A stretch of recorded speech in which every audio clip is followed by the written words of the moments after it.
What's up, YouTubers? This is Pam from the Woolly Dragon. Just want to do a real quickie.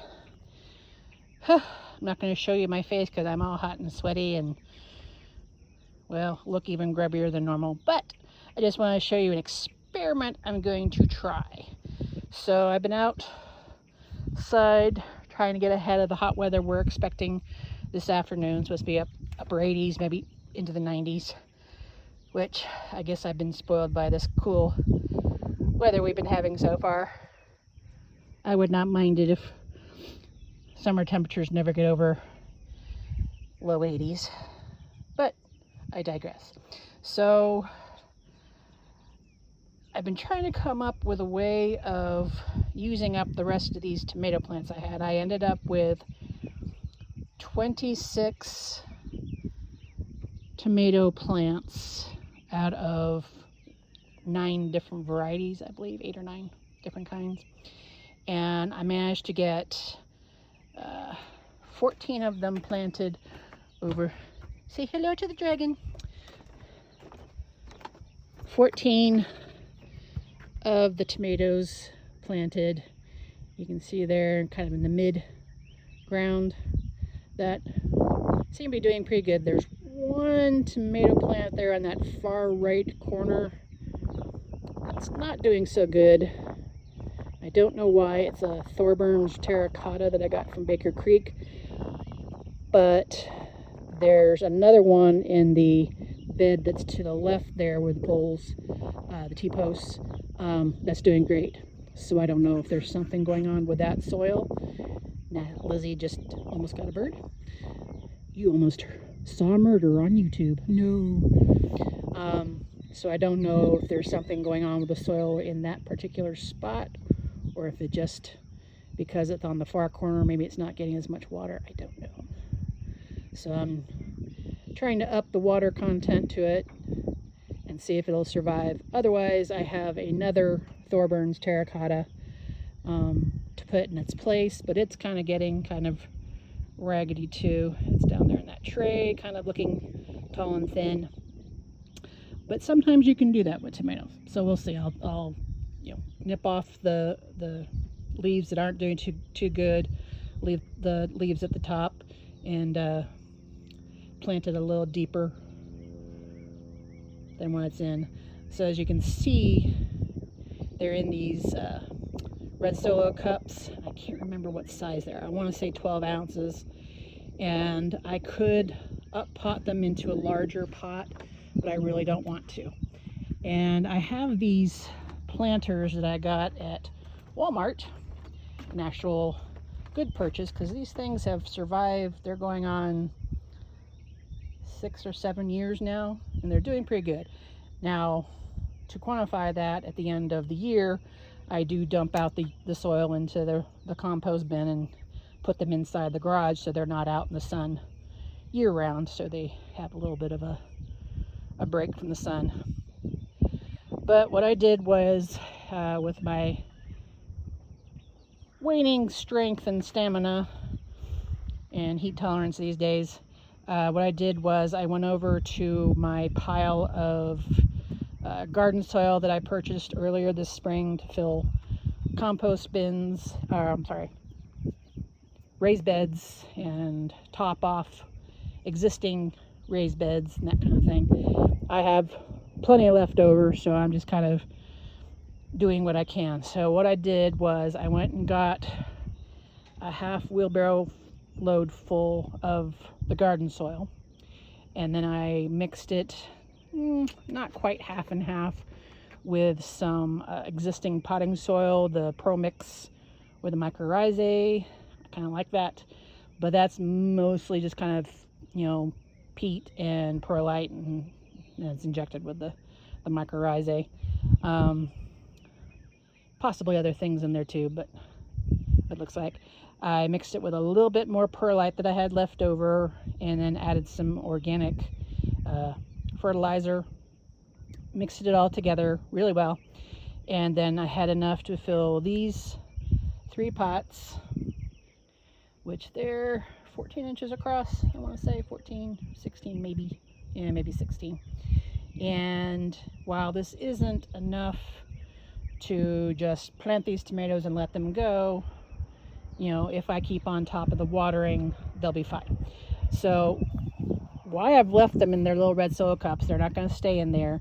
I wanted to get them off the ground downstairs, just because it's, you know, doesn't look good, extra things I have to water, and they are drying out pretty quickly since they're in these smaller cups.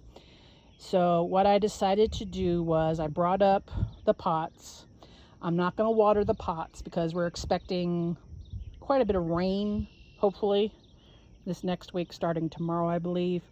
So what I'm going to do is let it rain, let it get in there, soak into the soil, let it settle the soil up, and see if I have to top it up with more soil or something like that. So what I basically just did was I dug into the pots, into the soil, and just kind of nestled the red soil cup into the soil, and then just made sure I watered the plants.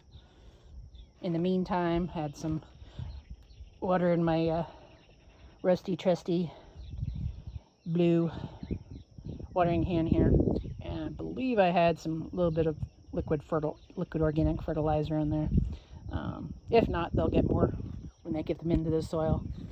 And then once the rains come, because the soil itself, you know, it's fairly moist. I probably could go ahead and plant in it, but I just think rain does a whole lot of better job of it than I do with my watering can.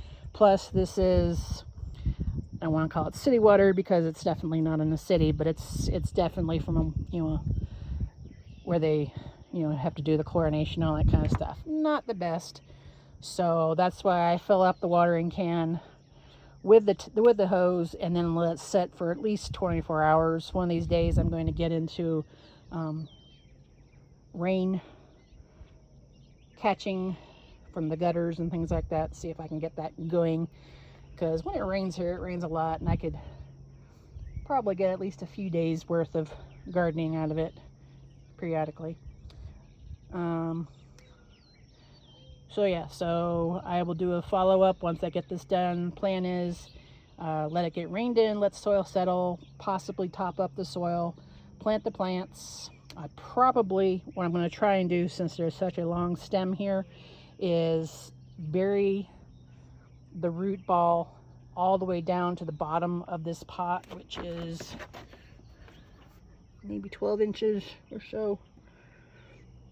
So not very much, but you'll see has this little water reservoir at the bottom. The roots will actually grow out from underneath. This is a two-piece system here. The bottom tray snaps into the top pot, and then there's holes in the bottom of the pot that the roots can go down through. So it's a nice little system here. And of course, I have not seen these guys at Walmart since, so I'm hoping to last quite a bit longer. I've got this one over here that has been out in the weather all year long. It's got some thyme and some sage, and I'm very happy with this little sage. This has been here forever, and it was looking very straggly, and then this spring when it warmed up enough, it flowered.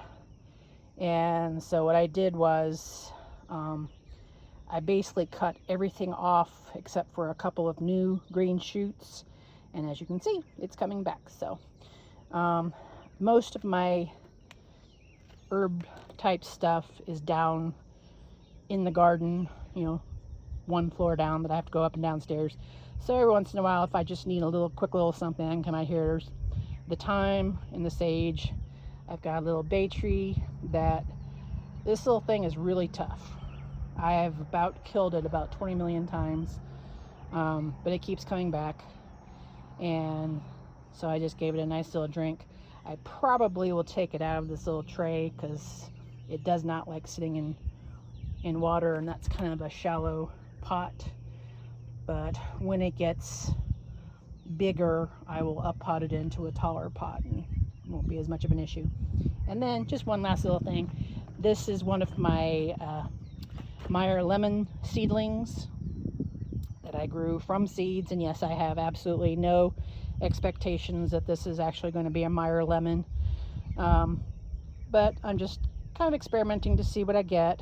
And so I put this one in a pot so that I can, if it does actually seem to grow and do anything over the summer, once late fall, early winter starts getting too cold for it, I can take it inside into my kitchen and keep it warm on the really, really cold days. I'm gonna try to, I've got several more seedlings. I'm gonna try and pot up at least one more and see if I can leave it outside all winter long. And of course, we'll probably experience like the coldest winter we've ever had. But in East Tennessee, there's no real middle ground. We either get really mild winters or we get really cold winters. Well, I take that back, because this last winter, 22, 23, we had mostly mild, but when it got cold, like 0 degrees Fahrenheit kind of deal, which, nobody likes, plants especially. And I'm really amazed that a lot of the stuff in my garden, perennials and things like that, did come back. There are a few things that didn't, but like my rosemary. But all right, so we'll do a part 2 after I get these poor little pitiful tomato seedlings potted up, and then I have to address how I'm going to stake them. Last year I used those little pitiful tomato cages and fastened them to the railing of the deck here. I don't have any more of those tomato cages. They're all in use right now, so I may just let them grow up.